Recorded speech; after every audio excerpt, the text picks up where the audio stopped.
तुम्ही पाहत आहात आपलं मलकापूर न्यूज।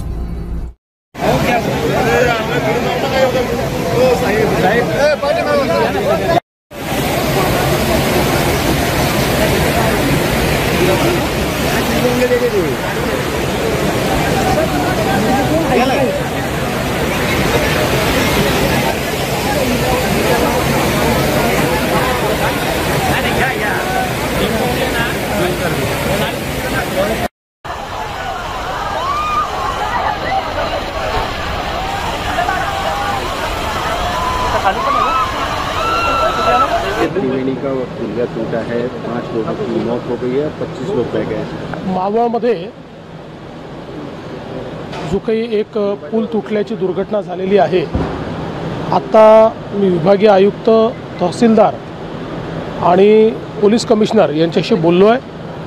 आत्ता प्राथमिक माहिती एवढीच आहे की हा पूल तुटलेला आहे, त्याच्यामध्ये काही लोक जखमी झाले, त्या जखमींना हॉस्पिटलमध्ये नेलेलं आहे आणि त्यासोबत काही लोक अडकलेले आहेत। त्यांच्याकरता एनडीआरएफची टीम त्या ठिकाणी पोहोचते आहे, त्यांना रेस्क्यू करण्याकरता। काही लोक वाहून गेल्याची शक्यता आहे, अजून त्या संदर्भातलं पूर्ण कन्फर्मेशन मिळालेलं नाही किंवा कॅज्युअल्टीजच्या संदर्भातलं पूर्ण कन्फर्मेशन मिळालं नाही, त्यामुळे या क्षणाला त्याबद्दल बोलणं हे योग्य ठरणार नाही। पूर्ण माहिती याची मिळाल्यानंतर याच्यावर आपल्याला माहिती देता येईल। आत्ता प्रशासन तातडीनं सगळी मोबिलायझेशन करून आणि लोकांना कसा दिलासा देता येईल अशा प्रकारचा प्रयत्न चाललेला आहे।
ताज्या आणि महत्त्वपूर्ण बातम्या पाहण्यासाठी आजच आपलं मलकापूर न्यूज चॅनलला यूट्यूबवर सबस्क्राइब करा आणि बेल आयकॉनला प्रेस करा।